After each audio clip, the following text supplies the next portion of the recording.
What is up, guys? It's Jen Carrasco here with Giselle. So today we are going to dive into cellulite. So it's the first of the year, and this is the time of year that I get tons of questions about nutrition, diet, supplements, everything else.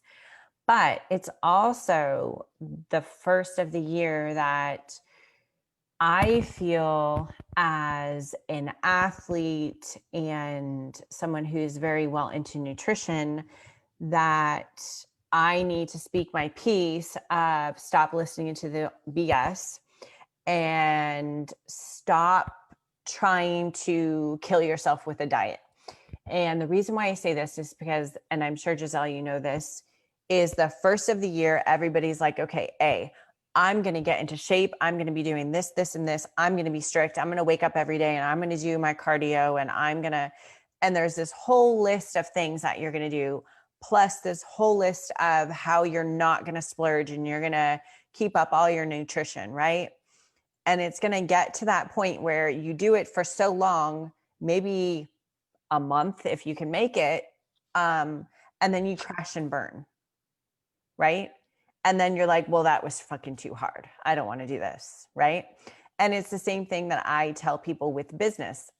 Getting into shape, nutrition, and business is the same concept, because you can only do a little bit at a time to make a huge difference. So when I get ready for a show, it takes me 3 months to get ready for a show. I'm not like that overnight. It's little consecutive changes that you're making daily to get that outcome.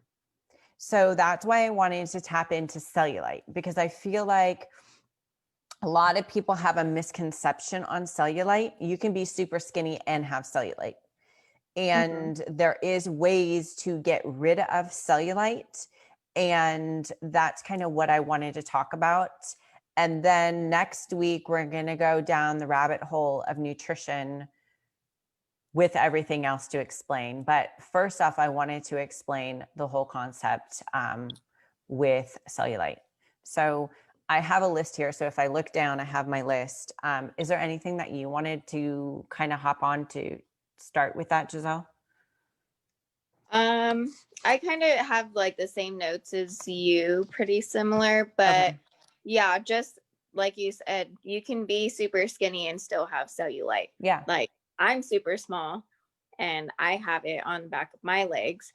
And even though you do work out, there's some people that work out and they can still have it. So I mean, what we're here is to kind of inform them and help them understand what they can do to kind of help it, and try to get it under control and be able to maintain that. And also, I really wanted to dive into a little bit deeper on a lot of these laser machines that are out there for cellulite. So I did want to go on that. If this goes a little bit too long, we can hop up on another one in like, a couple days and then do another live on just like the machines and what to do too for those. Yeah. So, because I think that is really, really beneficial for people. So cellulite, cellulite involves fibrous connective cords that tether the skin and the underlying muscles with the fat laying between. And I'll explain, I'll give you guys like a diagram. As fat cells accumulate, they push up against the skin while the long, tough cords pull down. This creates an uneven surface or dimpling. So I wrote this down so I don't forget exactly how I want to say it to you guys. Now I want you to think of, I don't know, can you see me? I think you can see me when I'm doing this. Do you see my hands this way, right? So we're connecting this way. What happens is when we start to get cellulite, or I should say fat, when we start to get fat, these are our tissues, right? Our fibrous tissues that hold together. And underneath is where you get those fat cells, right?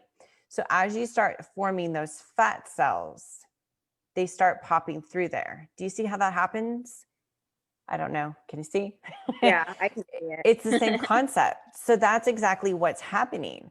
So a lot of times, I don't know. I know for me, because I try to stay to a certain percentage on my body fat, right? I notice that whenever I eat things like a lot of sodium, or say I decide to go out and have a burger or whatever else, right? When I get more swollen, I actually will get more cellulite in those areas because my tissues are inflamed and swollen. And so they protrude out a little bit more. So that is the whole realm of why we start to see the cellulite. That's what happens. So then that way everybody understands kind of the underlying aspect of it. Now, I want to go on about how cellulite is formed in fat cells. So we have a cell, okay? Say it's like this big. And in this cell gets filled with toxins. It's all the food we eat, anything we're drinking, any of the crap, it gets formed. And what happens is once it's fully formed and it cannot go anywhere or expand anymore, it gets inflamed, right? What it does is it goes like bloop and it multiplies in two. So it's not that it multiplies, it just like forms another one. It multiplies in two. And then those two fill up and then they multiply and then they multiply. And that is how we get our cellulite, because our fat is formed like that. And that is why lymph drainage is amazing. Massage is amazing for it. But also know that when you form those fat cells, you can't get rid of them ever. You can only shrink them to get them down flat. The only thing that will get rid of them, if you hear my dog snoring, sorry, he's right over here snoring. If the only way to get rid of them is by killing them off or sucking them out. It's the only way. But no, getting rid of them by sucking them out or getting them heat, I don't know where heat kills it off, right? Mm-hmm. It causes a lot of inflammation in your body. And then your body also goes to protect itself more. So people don't seem to understand that when, say, you decide to go get liposuction, say you decide to get liposuction under your neck, right? Well, or I'm going to give an example. Women tend to get cellulite more on their thighs, right? So say we go and get liposuction on our thighs, it can come back on our waist instead of our thighs. Our bodies are formed to carry fat, especially as women. And when our bodies, what happens is usually like if you go get a treatment done, it can last for about maybe 3 months, but then your body is going to get those fat cells back no matter what. You can keep a great diet. You can eat clean and keep that up, and it probably will have more longevity with it, but eventually it's going to happen. And that's what people don't understand is that's great. If you have $6,000, you want to drop it down, pay $6,000, drop it down, get it done whenever you want to. But longevity wise and realistic wise is that's going to come back, and it's possibly going to come back in different areas. And then on top of that, it can come back hard lumps in certain areas. Mm-hmm. You have anything to go on that one? No, it's pretty much the same thing. A lot of research that I've done on it is, they say that you can get these treatments, and while they can help, it doesn't mean that it's not going to come back. And so when people are spending that much money on treatments, they want to think on what's more ideal. And is it really worth them spending that much money when they could go and do other treatments and different things without money necessarily, kind of like, their nutrition, their working out and whatnot. And it can help minimize it. And it's also not breaking their bank either. Exactly. Yeah. So the next part that I wanted to go over is grades of cellulite. So there's different stages and grades of cellulite. People will say stages, some people will say grades. So cellulite stage 1 is like your mild stage. So that's when you have like that orange peel appearance between, it's like a 1 and a 4 of a superficial depression and slightly draped and saggy appearance on the skin. So it's almost, I'm sure you guys have seen it, like when people wear bikinis or whatever, they have almost like that orange peel effect. It's not quite there. That is your stage 1. Then stage 2 is definitely your moderate. So that's between 5 and 9 medium depth in depression. So that's more like your cottage cheese appearance that you get.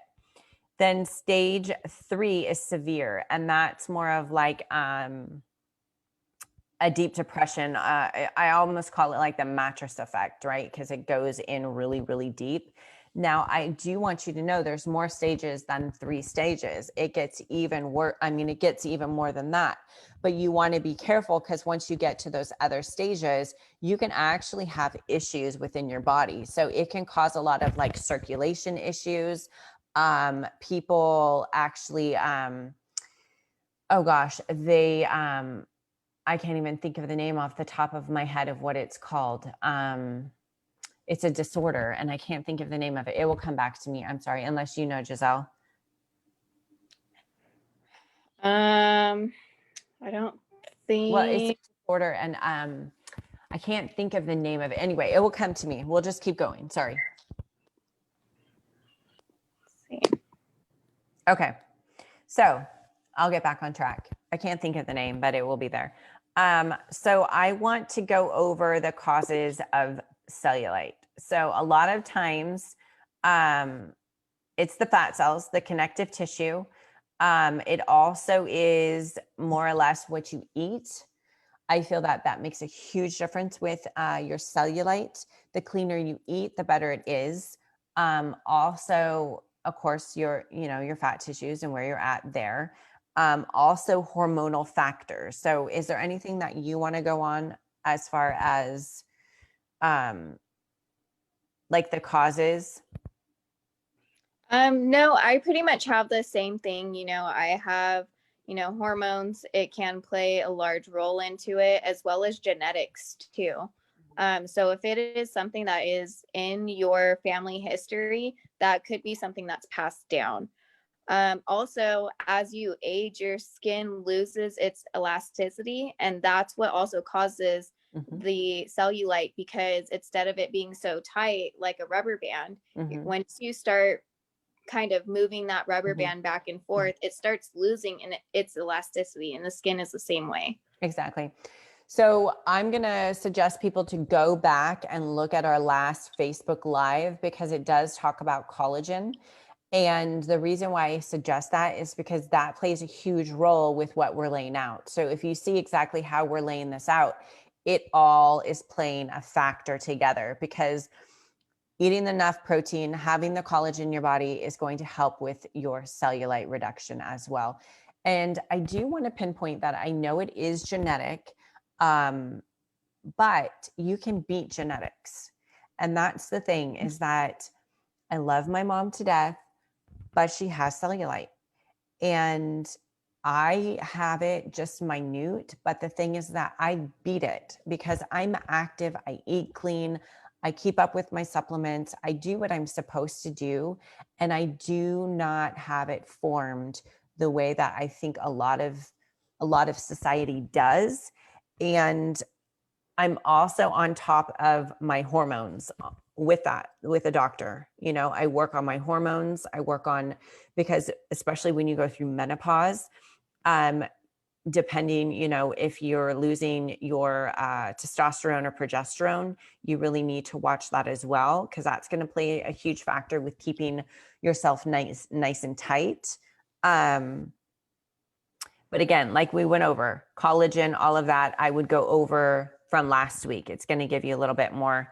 So genetic factors, we did go over. I also want to go over a little bit on your diet. So this is one key thing that I try to tell people a lot over and over with nutrition, is that if you eat too much fat, and I'm not talking about healthy fat because my diet consists of high fat, low carbs. If you eat unhealthy fats like candy, sugars, things like that, that is going to lead to a huge amount of cellulite production, meaning like your skin's going to be inflamed and you're going to produce that, as well as carbohydrates.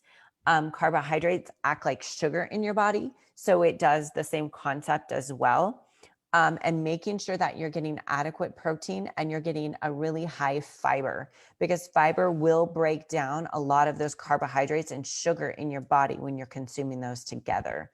So that's why a lot of times I tell people, if you're going to eat something with more carbohydrates, make sure it has sufficient amount of fiber in it. So then that way your body's insulin doesn't react to that a little bit more.